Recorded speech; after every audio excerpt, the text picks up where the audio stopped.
so much for inviting me tonight. I'm so thrilled to be here to talk to you about Geraldine Thompson and to celebrate her. I've been working on a book on Geraldine Thompson for the last 2 years, and writing and researching about her. And so tonight I'm going to talk a little bit about my research journey. So my talk, I've named my talk for tonight, Looking for Mrs. Thompson. And if you see the picture on the slide shows a file folder with her name typed on it. And that's actually a real slide, a real picture that I took at the New Jersey State Archives. Mrs. Thompson has had no comprehensive biography of her life. And one day I was teaching my women's history class, and the topic was Eleanor Roosevelt and World War II. And I discovered when I was teaching that Mrs. Roosevelt had visited Monmouth County many times to see Mrs. Thompson, that they were good friends, and that they had collaborated on a number of different projects, despite the fact that Mrs. Thompson was a Republican and Eleanor Roosevelt was a Democrat. They had a very fruitful collaboration, and for me, I wanted to tell my students about the lesson of bipartisanship, about how in the cause, you have something you want to get done. It doesn't matter what party anybody is, that you have to work together, and that was something that they both really sincerely believed in. So I told my students, Eleanor Roosevelt was right here, right on campus, where we're sitting right now. She visited Mrs. Thompson. After the class, I began looking more and more into Mrs. Thompson, and I realized that she really had been forgotten, and that there was no biography on her, that she had been overlooked by history. And so at that time, I started my research, and I began to work on trying to find her story. The working title of this biography of Mrs. Thompson is Mrs. Thompson Saves the Day. And my goal is to honor her memory, her work, her over 5 decades of service, and to talk a bit about her life. But this also gives me sort of the opportunity to talk a little bit about how you do women's history. Doing women's history presents special challenges. Finding sources of history of women is an enormous obstacle. Because to write history, you have to analyze sources. Geraldine Thompson's papers were not saved. So the letters she wrote and the letters she received were not saved anywhere. And so the photo on this slide shows a very young Geraldine Thompson with her husband, Lewis, in the Adirondacks. And this is probably around 1900, maybe a couple of years after they got married. So she's pretty young in this. She's probably in her late 20s in this picture. I got this picture from her great-grandson, Robin Lloyd, who sent it to me one day with the email message, "I think these are my great-grandparents." And so even her great-grandchildren really didn't know very much about her, what she had done, or the history. So often, women's papers are thrown away and are not preserved, not saved anywhere. Well, I found in doing my research, men's papers tend to be saved and put in libraries and in archives, but women's papers are not. And so I've been searching for her letters in the papers of other people. I knew she worked with a man. I went and looked in the man's files and looked in there and said, all right, I know they worked together on a project or a committee. She wrote him a letter at some point, and I would go looking for it. So it's been an extremely arduous process of figuring out all the people she knew and worked with, and then looking for their stuff. And so this has taken me to many libraries and archives all over the place. I've also been reaching out to her family for help, and I'm going to share stories with you tonight that came together by searching for and reading what I have found and what I have been able to discover. So, the the slide's a little messed up here a little bit, but I wanted to show you this slide because it is an article from a small paper from Long Branch called the Daily Record. And I decided on the title, this working title, I don't know, it might change, but I really like the title so far. The title of the biography right now is Mrs. Thompson Saves the Day. So why Mrs. Thompson Saves the Day? One day I received an email from the archivist at the Monmouth County Archives, who has become a great friend of mine, really. She's really has been so helpful to me through this process. She sent me an email with the attachment of this article. And she had come across this article, and she was looking for something else completely different. And she sent it to me, and it inspired the title for the book. The article is from July 5th of 1912 in the Daily Record, as I said, and it's about a firehouse in Red Bank called the West Side Hose Company. And they were in a panic at the West Side Hose Company because they were going to lose their new fire truck. And they needed help, and so they went to Mrs. Thompson. And the highlighted section on the slide says, Mrs. Lewis S. Thompson of Brookdale Farm saved the day for the West Siders. And I read that, and I thought, that's it. Mrs. Thompson saved the day. She saved the day for everyone. For her community, for her friends, for her family, even the state of New Jersey and the country. And so she was, in my opinion, one of the most important people of her generation. She worked for over 5 decades to provide services that people needed. And as I said before, she worked with both Republicans and Democrats to develop programs, to run institutions that improve people's lives. Her generosity was legendary. Even just before the talk tonight, talking to some of you, the stories of her opening her home and helping people who needed somewhere to live is a real illustration of her endless generosity. She also gave money. She gave a tremendous amount of money to causes and to different groups, and ultimately gave 215 beautiful acres of land to create Thompson Park for the Monmouth County Park System, at a time when there was not enough parkland in Monmouth County in the 1960s. There had been suburban sprawl, and by giving that 215 acres of Brookdale Farm to the county, it became the jewel, the crown jewel of the Monmouth County Park System. And it's still there. She gave that to us, for us to enjoy forever. So there's endless examples of her generosity and her goodness. So you're going to forgive me for this next slide because there's so much on it, right? So it's a horrible slide because it's just a great big list. So forgive me for the list.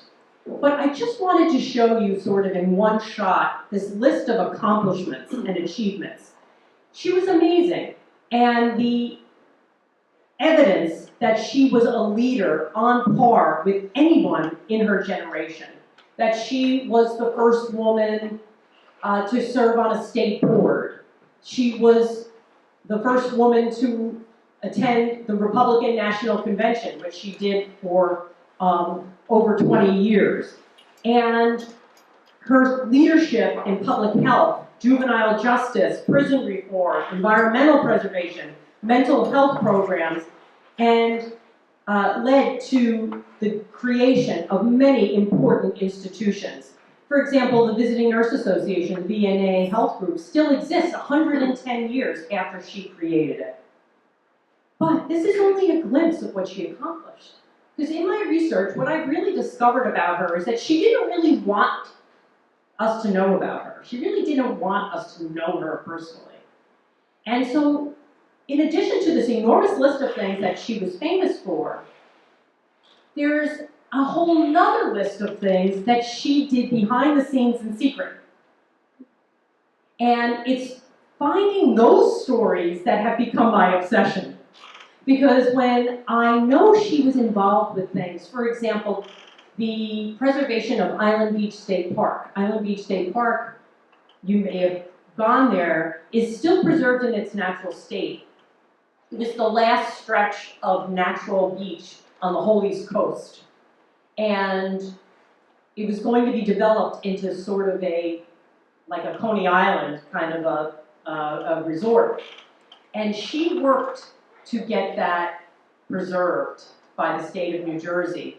But her name doesn't appear in any article, and finding that evidence has been just really exhilarating to understand.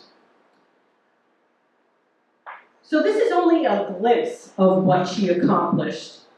She really loved to just push and prod behind the scenes and get things done. So this story has been difficult to find at times. I want to write her story and not just list her accomplishments. I want to understand her. I want to understand what made her her. How do we understand her story? How can we appreciate her private life as well as her public service? How do we do this? And a woman that doesn't have papers preserved in a library in one place. It's a really difficult chore. So this is a story I want to start with. This is a picture of Mrs. Thompson with a hunting rifle. And so maybe not what you expected from the woman who is a public health leader and compassionate and generous. She was also a really expert hunter. And so I found this story of Mrs. Thompson and her exploits with her husband, Lewis Thompson, very interesting. They really enjoyed hunting together. In fact, they hunted their entire 40 years of marriage. They went on hunting trips together. And one day I found in a newspaper called the Aspen Tribune an article from 1901. So Mrs. Thompson was born in 1872. So in 1901, she was 29 years old. And the name of the article was Exciting Lion Hunt. And the Thompsons were very wealthy people. Mrs. Thompson's husband was a very avid sportsman. And he used to hire a famous hunting guide named Jake Bora to take them hunting. Jake Bora was also the hunting guide of Teddy Roosevelt. So he was a very well-known, very famous hunting guide. And so in 1901, the Thompsons and some other people went hunting for 2 weeks in Colorado. And during this 2-week hunting trip, the group encountered their first mountain lion. And when the mountain lion approached this group, Jake Bora's hunting dogs attacked the mountain lion. And of course, the dog is no match for a mountain lion. And so this is what happened. This is a quote from the article. Quote, Mrs. Thompson, eager to rescue the dog, grabbed her trusty rifle, but Mr. Bora prevented her from shooting for fear she would kill the dog instead of the lion, as first one then the other was on top. Jake then caught the lion by the tail and pulled with all his might, but the infuriated beast was so intensely engaged with the dog that he paid but little attention to the surroundings. But Mrs. Thompson could not stand it to see the dog killed. So as she had on a very heavy pair of boots, she waded right in upon the animal, and after making a few unsuccessful kicks at him, she finally landed with the heel of her boot in the vicinity of his heart, and leaping into the air, the beast fell over dead. This is Geraldine Thompson. She is out in the West with all these grizzled hunters, and she's the one who wades in upon the mountain lion and the dog. She's the one who saves the dog. This is how she conducted herself her entire life, always fighting for the underdog. Compassion for the dog under attack. Fearless, fierce, protecting others. And she took this same ferocity and compassion and love for her fellow man, or dog, into politics. And she hunted politicians down the same way that she hunted as a hunter. This is a picture of her daughter, Betty. Her daughter, Betty was her oldest daughter, and Betty is also one of the most important sources for my research. Her daughter, Betty, wrote several narratives in the form of letters to people at the Monmouth County Park System, giving them the history of the family and the history of the land and the house. And she also wrote narrative letters to people in the family, also telling the family story, who her parents were, who her grandparents were, and she wrote these very long letters. When she became elderly, she also recorded interviews with her grandsons. So the grandsons came to talk to her and to get the family history and recorded them on cassette tapes. So without Betty, I don't know what I would do, because Betty really shared so much in these different long letters and in these recorded interviews. So I don't know what I would do without her. And at the end of, this is a copy of one of the end of one of her long, long letters, and she closed this letter with, "I trust these long-winded notes will be of some use. Yours sincerely, Betty Babcock."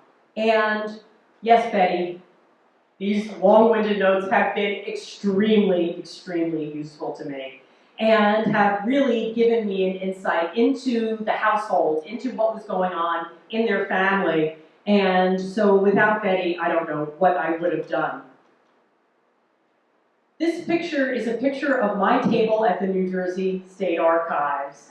And so I have spent many, many days in the archives, going through boxes, looking for Mrs. Thompson.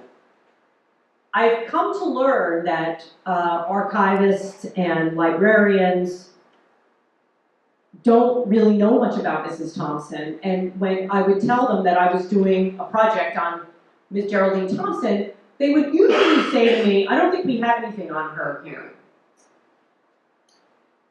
And I've learned that I had to respond with, "Yes, she's here. I know she's here.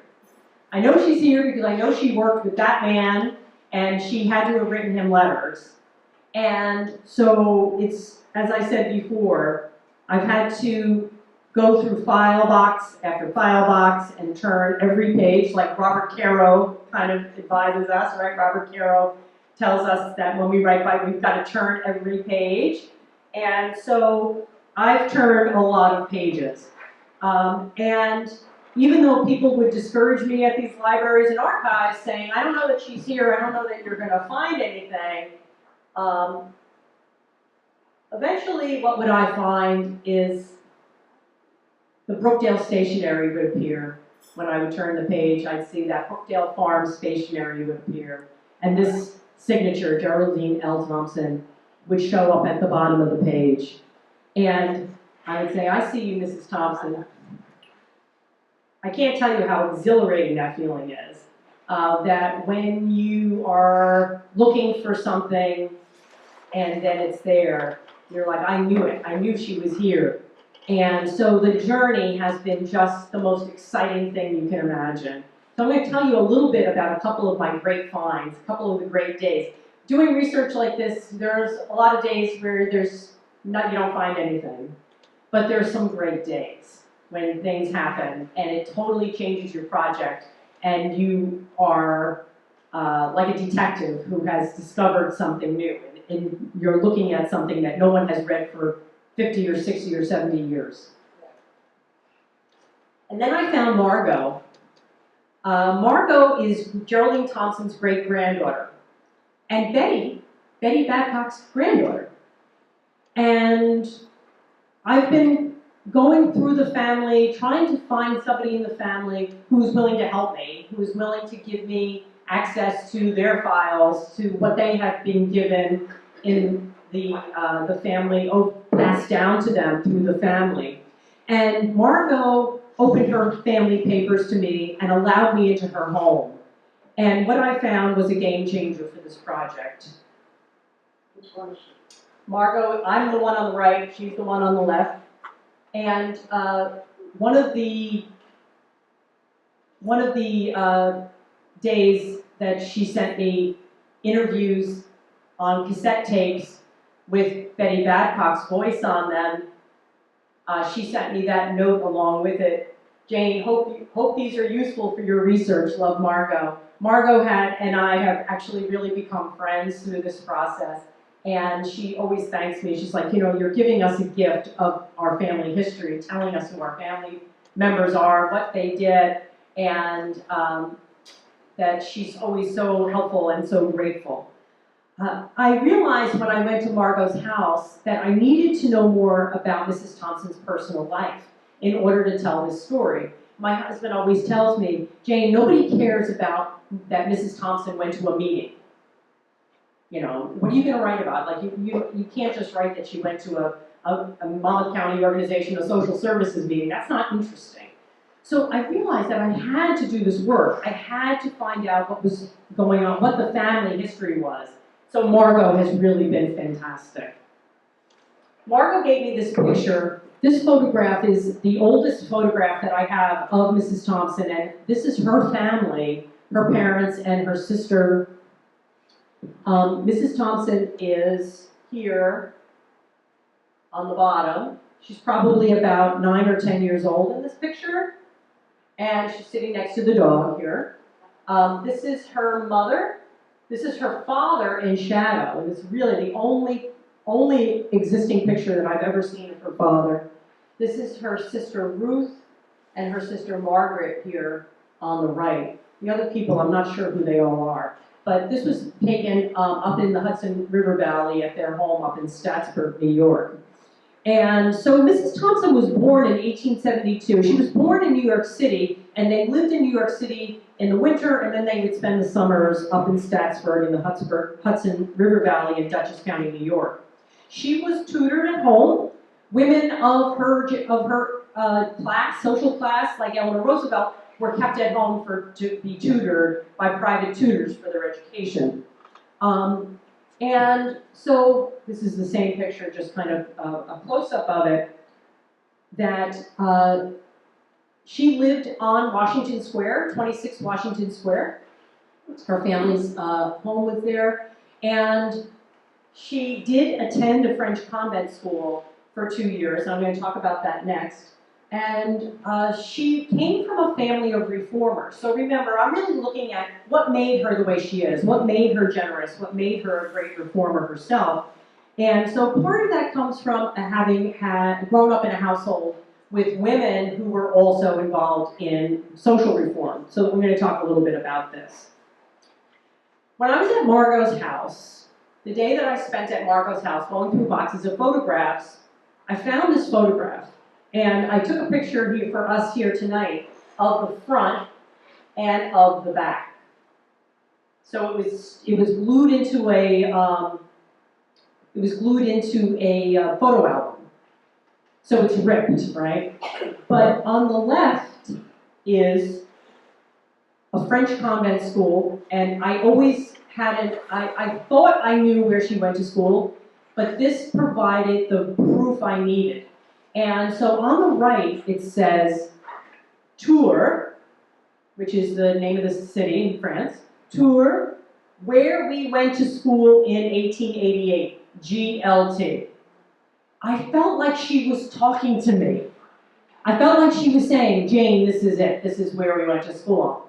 So the fact that she had written this in her own, I knew her handwriting, of course, but still that she initialed it, it began to feel like she was reaching out to me from beyond, and she was verifying the facts of her life that I really needed. So I was like thinking to myself, yes, this is the school she went to. Yes, this is the year. I knew now for sure. The school still exists, it's still in operation, it's still educating people, and in fact, if you go to their website, this is the picture that they have, only it's a recent one, of the same exact building from the same exact angle. So the mission of this school, so they went to this school called the Sacred Heart, Sacré-Cœur, and I think that I want to spend just a minute talking a little bit about the only 2 years of formal education that she had, because it definitely shaped her. Her mother sent her to this Sacred Heart school, the Sacré-Cœur school, after her father died. And the mission of this school was based on the philosophy of a French nun named Madeleine Sophie Barat. Barat believed that women should be educated. Not a very popular idea in the 19th century. That women should be educated because educated, helpful, virtuous women would make social change. And this is what Geraldine Thompson and her sisters really worked for their entire lives, to make positive social change. And so the three Morgan sisters worked for moral reform and social change. So the lessons of the Sacred Heart School were definitely landed successfully on these three women. The other thing I want to mention about her life, young life, and what shaped her in her young life was also the fact that she suffered from tuberculosis in her teenage years. That she, I don't know exactly what year, and I know that she did obviously recover. She fell ill with tuberculosis, which at the end of the 19th century was really a death sentence. There was very limited options for recovery and for treatment.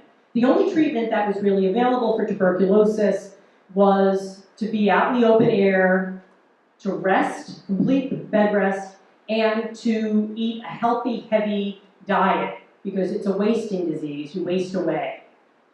So she did go to Aiken, South Carolina, to a health resort there in order to recover, and she did recover.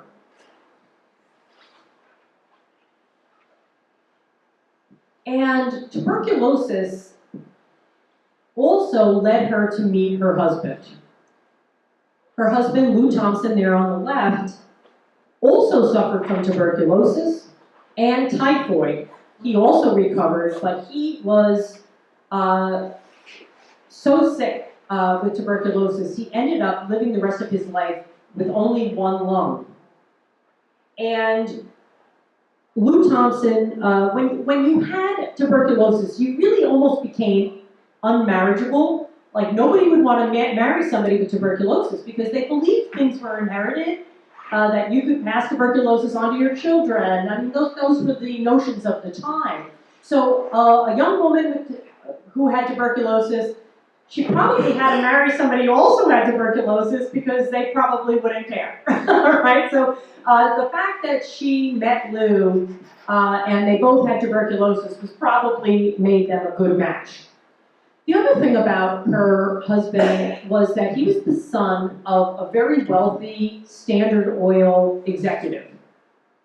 Lou Thompson's father was one of the early directors of Standard Oil and worked very closely with John Rockefeller Sr. in the Standard Oil Company.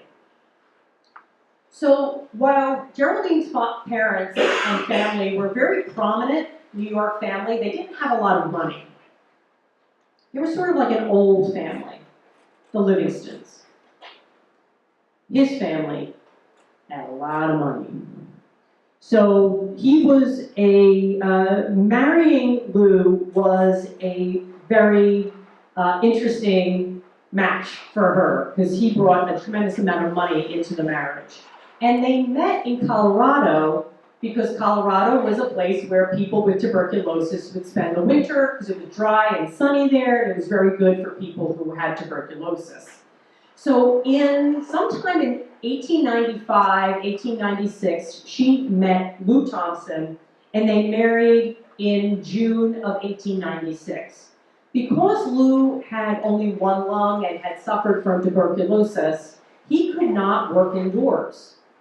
Whenever he took an office job, and he was a trained civil engineer, he had gone to MIT, his symptoms would come back when he would work indoors. So the family lore is that the doctors told his parents he cannot hold a job. He has to be in the outdoors.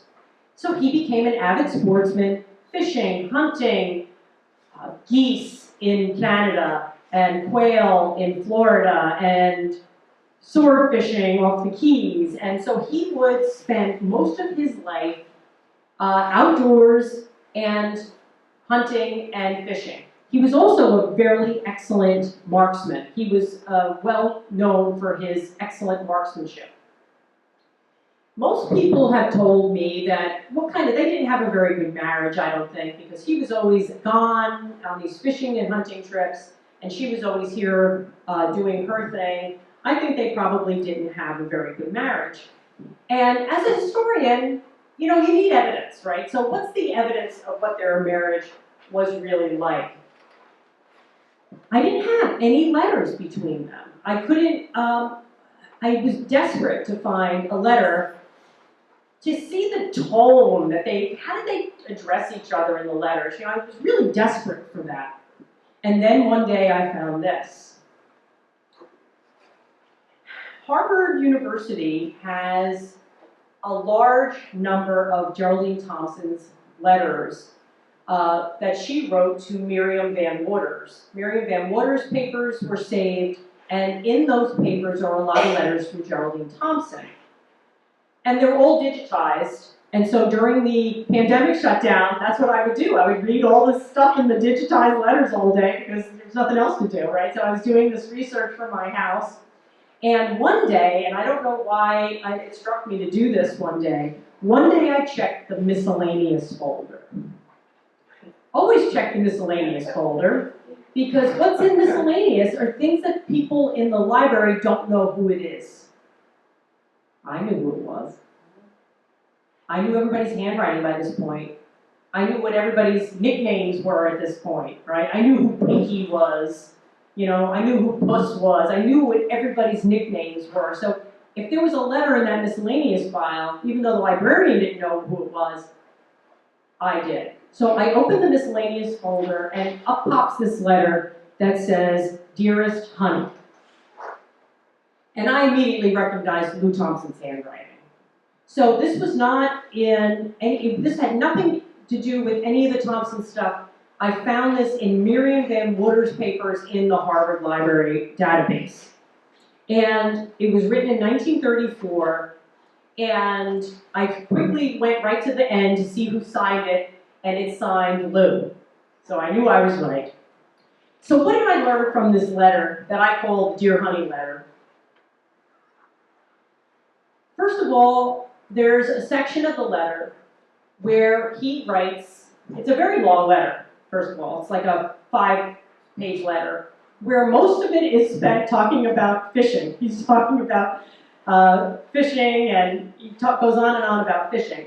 And the letterhead that he used was not his personal letterhead. It was letterhead that he used from the fishing boat he was on.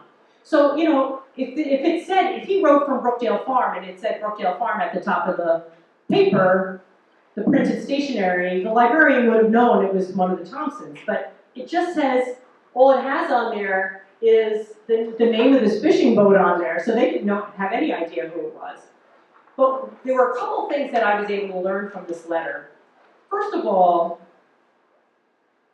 he writes to her in the letter that, quote, "There's nobody after you. You don't have to run around like one possessed." And I thought that was a really interesting statement about her personality. Because I had been listening to people describe her, and Senator Beatleston, who I mentioned before, He called her a cyclone. Her great-grandson said she was a little tornado of a woman. She's the woman who stomps the mountain lion to death, right? So she's got this drive. She's an extremely vivacious, driven person. And then you look at that big list of all the accomplishments, and I keep thinking about somebody who has just this incredible energy and drive. And almost to the point of being like too much, right? She's almost like too much for people. Like, calm down, right, is what he's saying to her, right?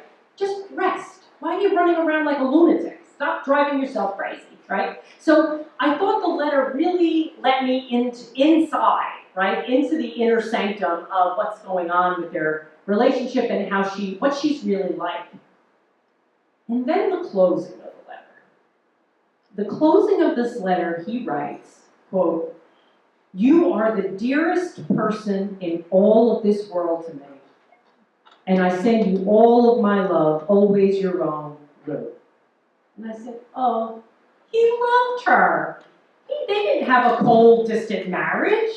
He wrote this in 1934. They had already been married for 38 years. You are the dearest person in all this world to me? And so the sources are so important. So if you're going to turn every page and sit there in that chair and look through box after box, the rewards are really rich. And you can really find out and discover what really is going on. I think that a lot of people have really said to me, I don't think they really had a very good marriage. And, they were apart a lot. And, and I say no. I say that they had a good marriage, that they did love each other, but he gave her space. He gave her the checkbook. She got to fund all her projects. She was generous, and he was too, very generous, with charities and different community things. But he gave her the space to have the life she wanted. He does say, stop running around like a mad woman. But he lets her have all this activity, all these projects, all these different things that she does. And so I think that I have a different conclusion. I come to a different conclusion about Lou and Geraldine than a lot of people have had. So the other part of understanding her is understanding her grandmother. She's named after her grandmother. Her grandmother's name was Geraldine Hoyt. And her grandmother lived with them at 26 Washington Square. And every Wednesday, her grandmother would leave the house early in the morning, get into a carriage with a horse-drawn carriage, and the driver would take her to the river. She would get in a boat and be rowed across the river to Blackwell's Island. And Blackwell's Island was where New York City kept all of its institutions. Prisons, mental hospitals, orphanages, all New York City's institutions were housed on Blackwell's Island. And Geraldine Hoyt would go there with her pencil and her notebook and inspect. She would do inspections of every institution, and when she was done, she'd start all over again at the beginning, and she'd inspect again. And she would do her inspections, she would take her notes, she'd come home in the afternoon, eat lunch, and her granddaughters would sit there and she'd tell them all about it. This is what I saw at Blackwell's Island today. This is what I observed. And she was a member of the State Charity Aid Society in New York. She would take those notes and go to Albany and pressure lawmakers to improve the conditions for the sick, for the poor, for the incarcerated. She saw this as a young girl. And what happened when she grew up was that she did exactly the same thing. She would get in her car at Brookdale Farm, and she'd drive to Trenton and tell lawmakers that the orphanage needed a new roof, And how dare you, right? And insist that the institutions get more money, more funding, better treatment, better professional care, that the infrastructure of the plumbing is old, and you know what happens with old plumbing. I mean, I actually literally read a letter where she wrote that, you know, the plumbing is 30 years old, and we know what happens with 30-year-old plumbing. So she did the same thing. So she's the woman who stomps the mountain lion. She's the woman who is going to make positive social change based on Christian principles. And she's going to, like her grandmother, fight with the political leaders to make sure that the people who are too vulnerable and too weak to fight for themselves, that she was going to fight for them. And I wrote on here, yes, Mrs. Thompson, because when I listened to an interview with Alfred Beetleston was interviewed in the 1970s for the writing of the book, The Triangle of Land. They asked Mr. Beetleston, you know, why do you think she got so much done? Why did people listen to her? And he said, well, you know, she was like bumping up against a cyclone. And she got up before you did, and she went to bed after you went to bed. And after a while, it was just, yes, Mrs. Thompson. So she knew how to fight for people. And so when she went to Trenton, after she did her inspection, she drove all over New Jersey inspecting Vineland and inspecting the Women's Reformatory in Clinton and going to Jamesburg and inspecting the Home for Boys in Jamesburg. And she went to Trenton. She would walk right into the governor's office without an appointment, and she would bang on the desk. And many of the letters that I've read in that chair at the New Jersey State Archives are letters that she wrote that start off with the statement, I was sorry to have missed you in your office today. So, you know, people, I guess probably after a while maybe try to avoid her, but, you know, I only need a moment of your time, she would write often, that I would like to come by your office and I'll see you just for a few minutes. I will not take too much of your time. But she outworked people, and she wouldn't take no for an answer. So she learned that from her grandmother. I also noticed that in all the letters, whether she was writing a letter, and I have read hundreds of her letters at this point. I have found her letters at the FDR Library in Hyde Park. I found letters at the State Archives in Trenton. I found letters in various different archives. She always closed with this, blessings to you. She always would write at the bottom, even if it was a typewritten letter, she would personalize it at the end and write blessings to you for your health and happiness. She closed her letters always with this closing, blessings to you. And after I read that for like 100 times, I said, you know, what does this mean? Like, she always wrote this. What did that mean to her to say blessings to you? I had to understand her faith. I had to understand her view of religion in order to understand her. And that's my goal. I want to understand her, tell her story and understand her. And what I realized is that she was influenced by a number of different Protestant ministers, particularly ministers from the early 20th century who she attended their sermons and got to know, particularly ministers like Harry Emerson Fosdick, who was the pastor at the Riverside Church in New York City, and who talked about and preached the social gospel. So the social gospel is the idea that Christianity can be used to solve the problems of society, solve poverty, to solve inequality, to solve the problems of urban crowding and pollution, and all these things can be solved through the understanding of Christian principles.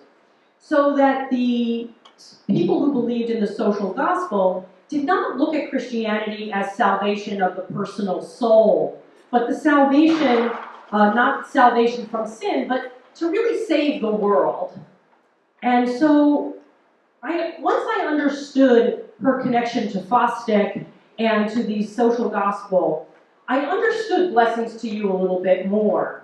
That she believed that she had a duty to help the poor, that she had a duty that was not just steeped in her grandmother's lessons, but also in her faith that Christianity was important to do, to really take that part of the Lord's Prayer, that to be done on earth as it is in heaven, that you should do on earth, right?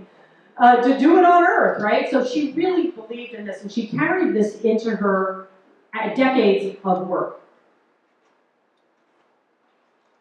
Her sisters also grew up to be very influential in their own work. Now, they did not do the exact same work as she did. Her sister Ruth, who's on the left, was a suffrage leader who was one of the vice presidents of the League of Women Voters, in fact, in the 1920s. She was one of the leaders of the peace movement in the 1920s. And her sister Margaret on the right was fought for the poor in New York City, that they were both very important political leaders in New York. So I'm going to just kind of move along here. So one of the things that I also recognized was this idea of fighting for unpopular causes. When she was interviewed in the 1960s, one of her last interviews in the 1960s, she told the reporter who was interviewing her that, she was asked, she was like 93 years old in this interview. The journalist asked her, what is your advice for living a long life?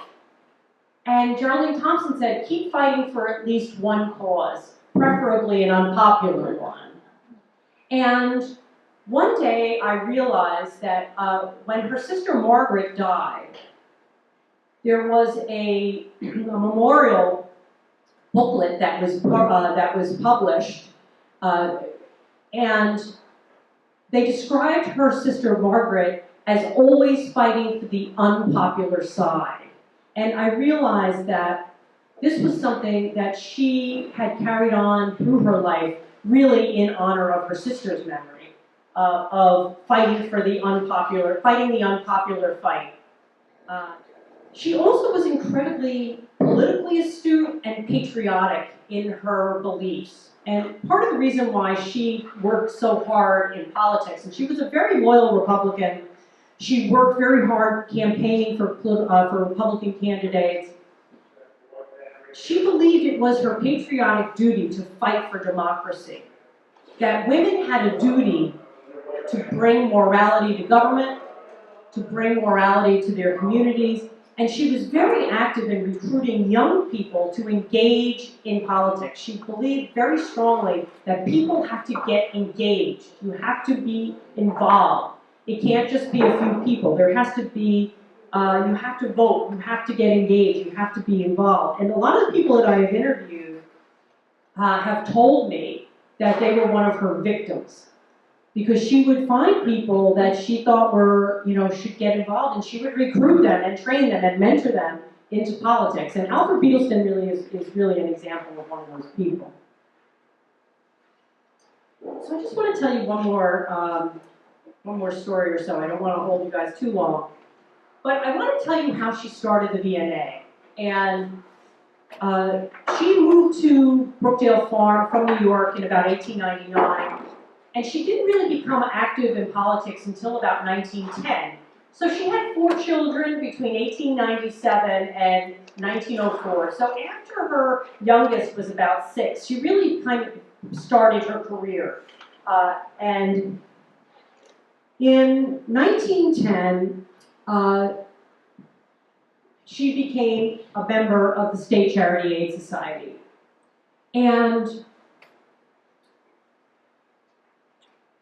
remember, she had had tuberculosis, and tuberculosis was a very big problem in Monmouth County. Monmouth County did not have really any institutions or services. There was very, very few hospital beds. There was almost no health care at all in Monmouth County. There was really, the only county institution was the jail, pretty much in about 1900. So she moved to Monmouth County at a time when there really was almost no institutional availability for care and for taking care of the people.